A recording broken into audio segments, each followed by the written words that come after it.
Parçalayar gelinni bu suyu o da çıdamok Kuleyle ya da seninni Kulüm ayıl bilbilmin Dima yanıma koninni Bilbilin kalsın koy dillin Kanatım vır vır yolinni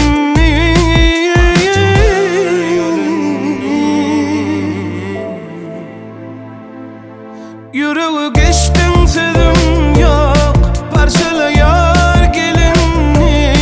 bu suyu o da çıdamok Kuleyle ya da seninni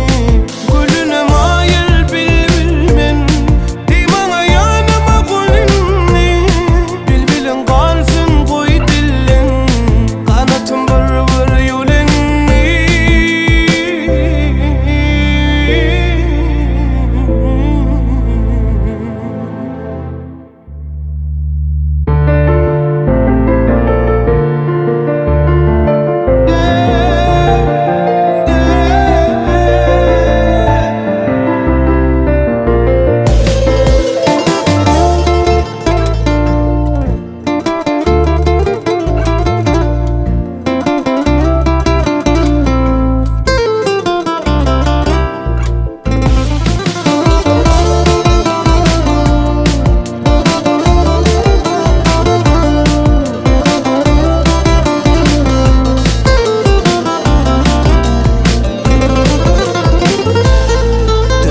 Sakla elimden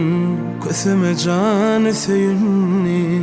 Çalacağız yüce dilinden O suyu söylendin Bu demi alsam deminden Hovamı kısma berinni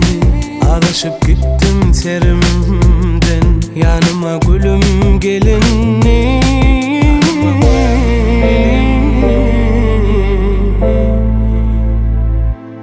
Dönmesin sakla elimden Gözüme canı söyünni Çalacağız yüce dilinden O suyu söylendin Bu demi alsam deminden Hovamı kısma berinni Adaşıp gittim serimden Yarına gülüm gelin